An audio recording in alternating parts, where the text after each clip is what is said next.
kepada beliau Sayyid Ibrahim wa alaihi falyatafaddal masyhura.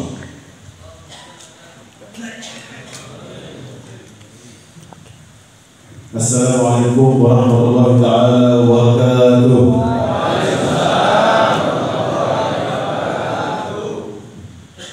Alhamdulillahirabbil alamin. Wassalatu wassalamu ala sayyidina wa maulana Muhammadin wa ala alihi wa sahbihi at-tayyibin at-tahirin. Allahumma 'allimna ma yanfa'una wanfa'na bima 'allamtana وزدنا علما يا كريم. تبرأنا من حولنا وقوتنا والتجأنا إلى حول الله وقوته، فلا حول ولا قوة إلا بالله العلي العظيم. رب اشرح لي صدري ويسر لي أمري واحلل عقدة من لساني يفقهوا قولي. اللهم إني أسألك يا الله أن تجعل هذه البلدة آمنة مطمئنة بحفظك ورعايتك. اللهم إني أسألك خير هذه البلدة وخير ما فيها، وأعوذ بك من شر هذه البلدة وشر ما فيها، واجعل أهلها من الصالحين ومن المرزوقين والموفقين للخيرات. وبالخصوص صاحب المعهد وصاحب الحاجة مولانا الدكتور كيما صوف حفظه الله وأطال الله بعمره ومتعه بالصحة والعافية، وولده يوسف، نسأل الله سبحانه وتعالى أن يزيده علما ونورا ومعرفة بالدين. para hadirin hadirat, ustaz ustazah, ahlan wa sahlan bikum, jazakumullahu khairan wa taqabbalallahu minna salihal a'mal, amin ya rabbal alamin. Dalam memulai mauidahnya, beliau Sayyid Ibrahim memuji kepada Allah Tuhan semesta alam dan seraya memohon kepada Allah untuk senantiasa melimpahkan sholawat dan salamnya kepada baginda junjungan kita Nabi Agung Muhammad Sallallahu Alaihi Wasallam. Kemudian sebagaimana pengetahuan beliau dan kebiasaan beliau, setelah membaca hamdalah dan sholawat, beliau selalu berdoa memohon kepada Allah agar Allah senantiasa melimpahkan ilmu yang manfaat kepada kita dan ilmu yang sudah menancap di hati kita oleh Allah dijadikan ilmu yang manfaat, dan semoga Allah senantiasa menambahkan ilmu-ilmu kepada kita semua. Kemudian bahwa untuk menjadi manusia yang senantiasa dicintai oleh Allah, Sayyid Ibrahim mengajak kita untuk merendahkan diri, tawaduk kepada Allah dengan melepaskan diri dari segala hal yang bersifat rumongso. Rumongso duwe kuat, rumongso duwe rumongso, melepaskan diri dari segala rumongso. Maka beliau mengawalinya dengan berdoa, kita berlepas diri dari segala daya upaya rumongso iso nglakoni taat, rumongso iso ninggalin maksiat. Kemudian kita berpulang kepada segala daya upaya Allah, bahwa kita bisa menjalankan taat, kita bisa meninggalkan maksiat, tiada lain itu adalah karena pertolongan Allah. Kemudian secara khusus beliau Sayyid Ibrahim mendoakan kepada sesepuh pengasuh dari majelis serta pondok pesantren Hidayatullah ini, Al-Mukarram Romo Kiai Haji Maksud, dengan doa semoga beliau senantiasa dianugerahi kesehatan umur panjang sehingga terus membimbing bisa mampu membimbing para umat, para jamaah menuju Allah. Dan secara khusus pula beliau Sayyid Ibrahim mendoakan kepada Gus Yusuf, semoga Allah senantiasa memberi kekuatan, keikhlasan hati, keistiqomahan, semakin tambah dekat dan mengenal Allah Subhanahu wa Ta'ala. Kemudian beliau juga berdoa, mudah-mudahan kita semua oleh Allah diselamatkan dari kejelekan daerah ini, kota ini, dan negara ini, dan semua hal yang ada di kota ini. Dan semoga Allah pula menganugerahkan kepada kita kebaikan-kebaikan kota ini, dan juga segala kebaikan-kebaikan segala hal yang ada di kota ini. أولا أريد من الحاضرين جميعا أن يقولوا آمين. أدعو الله سبحانه وتعالى أن يكون هذا المجلس إن شاء الله قريبا جدا، مجلس كبير جدا، لأنني كنت أريد أن أرى كل الحاضرين. ما شاء الله موجود كثير من الحاضرين في الخارج، فإن شاء الله تعالى نسأل الله سبحانه وتعالى أن يجعل هذا المجلس إن شاء الله قريبا جدا، مجلس كبير يتسع كل الحاضرين حتى نكون على مقربة منهم. وأسأل الله سبحانه وتعالى أن يرزقنا وإياهم حسن القول آمين يا رب العالمين. Kemudian beliau mengajak semua hadir setelah ini untuk mengucapkan amin, karena beliau akan berdoa di tengah-tengah mau'idhah beliau, karena beliau melihat Masya Allah yang hadir luar biasa. Dan majelis ini adalah majelis yang insya Allah menurut beliau, menurut pandangan beliau, majelis yang mengajak kita untuk dekat kepada Allah. Maka sekali lagi setelah ini panjenengan sedaya monggo sareng-sareng mengucapkan amin atas doanya saya.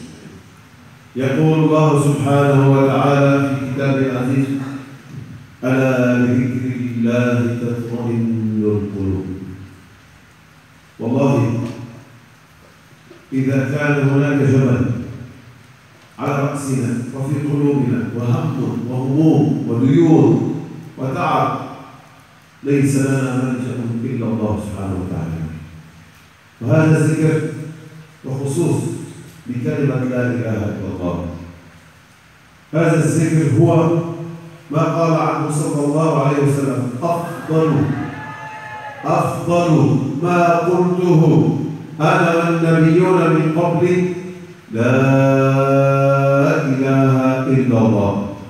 فهي مفتاح الجنة، وهي الدخول إلى الإسلام، وهي المفتاح من الفرج ومن قضاء الديون ومن الهموم وكل شيء يريده من الله سبحانه وتعالى.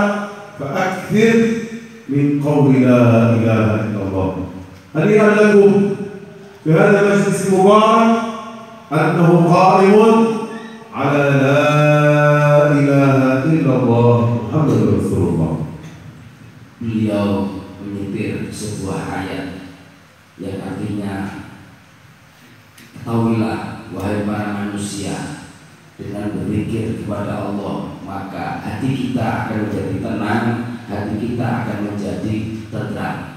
Maka manusia yang hidup siapapun itu tidak akan pernah lepas dari yang namanya sedih, tidak akan pernah lepas dari yang namanya susah. Pasti ada masalah yang menimpa, entah itu hutang, entah itu tanggung jawab dan lain sebagainya. Maka bagi kita sebagai ahli sunnah wal jamaah tidak ada tempat kembali untuk bisa mengobati kesedihan, kesusahan dan kesukaran kita kecuali kepada Allah Subhanahu wa taala.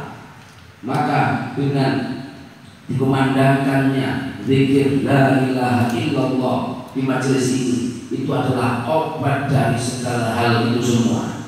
Maka sebagaimana yang disabdakan oleh Kanjeng Nabi Muhammad SAW, bahwa la ilaha illallah itu adalah kuncinya surga. La ilaha illallah itu adalah jalan kita untuk memeluk agama Islam. Maka sekali lagi kita sepatutnya untuk terus memohon kepada Allah agar bisa istiqomah hadir di majelis yang mulia ini. Wa yaqulu alaihi salatu wassalam: innal qalba la yasdaq, yani yattasikh. Al-qalbu min kathrat, كل يوم نحن نخرج إلى العمل ونتكلم وننظر إلى هذا وغيبة ونميمة وربما معصية في كل يوم، لأن الإنسان بني آدم خطاء، كل ابن آدم خطاء وخير الخطائين التوابين. إن القلب لا يصدق، من كثرة الذنوب يصبح في القلب غشاوة سوداء، ما هو الدواء؟ حتى نوظف هذا القلب، حتى نطهره. إن القلب ليصدأ وجلاؤها ذكر الله. كثرة الذكر وخصوصا لا إله إلا الله. كلما تقول مرة لا إله إلا الله يوظف، كلما مرة لا إله إلا الله لا إله إلا الله 10 50 100 200 1000 حتى يصبح قلبك أبيضا نظيفا ظاهرا موفقا بالخيرات بعيدا عن المعاصي ببركة لا إله إلا الله محمد رسول الله. Ketahuilah wahai para hadirin semua, bahwa jujur kita harus mengakui bahwa hati kita selama ini kotor. Kotornya karena terlalu banyak maksiat yang kita lakukan. Kita jujur bahwa kita sering ghibah berasanya. Kita jujur hati kita sering hasud. Kita jujur tubuh kita, kaki kita, tangan kita, pandangan kita, mata kita, telinga kita sering digunakan untuk maksiat kepada Allah dengan melakukan apa yang dilarang oleh Allah. Maka dengan maksiat-maksiat yang kita lakukan, ngerasani adu-adu, memandang hal-hal yang dilarang, itu membuat hati kita menjadi kotor. Dan untuk membersihkan hati kita tidak ada jalan lain kecuali dengan zikir kepada Allah. Beliau menyampaikan setiap kali panjenengan membaca la ilaha illallah, maka setiap kali itu pula akan mulai tampak bersih. Begitu la ilaha illallah dibaca lagi akan semakin bersih, dibaca lagi akan semakin bersih, dibaca lagi akan semakin bersih. Maka jika terus kita berzikir kepada Allah, maka hati kita akan bersinar. ويقول الله سبحانه وتعالى في القرآن الكريم أيضا يا أيها الذين آمنوا اذكروا الله ذكرا كثيرا. يا أيها الذين آمنوا اذكروا الله ذكرا كثيرا. معناها قدر ما تستطيع في اليوم، في الصبح، بعد الظهر، بعد المغرب، بعد العشاء، قبل النوم، أنت في السيارة، اذكروا الله ذكرا كثيرا وسبحوه بكرة وأصيلا. ماذا يكون بعد ذلك؟ بعد الذكر وبعد التسبيح هو الذي الله سبحانه وتعالى إذا ذكرته يصلي عليكم وملائكته ليخرجكم من الظلمات إلى النور بذكركم الكثير، التسبيح والتهليل والصلاة على رسول الله محمد صلى الله عليه وسلم يكون سببا الله سبحانه وتعالى يصلي عليكم وملائكته، أي يدعو لكم. الله سبحانه وتعالى يأمر ملائكته بالدعاء لكم والاستغفار لكم، ويكون سببا أن يخرجكم من الظلمات إلى النور. Kemudian beliau Syekh Ibrahim menyitir sebuah ayat Al-Quran yang mengisyaratkan bahwa kita diperintah oleh Allah untuk berzikir, tapi zikirnya itu tidak hanya sedikit, tapi zikir dengan jumlah yang banyak. Maka dengan zikir jumlah yang banyak, seperti di awal sebelumnya beliau menyampaikan ayat 100, 200, 500, 1000 dan sebagainya, itu akan memunculkan dampak istimewa, memunculkan keberkahan dalam jiwa kita. Dengan berzikir yang jumlahnya banyak, dengan niatan mengikuti perintah Al-Quran, maka Allah akan menurunkan rahmatnya untuk kita. Tidak hanya itu, malaikat akan memintakan rahmat kepada kita. Sehingga dengan zikir yang banyak, seperti dan sebagaimana yang menjadi pengantar di majelis malam ini, maka malaikat akan terus memintakan ampunan untuk kita, memintakan rahmat untuk kita.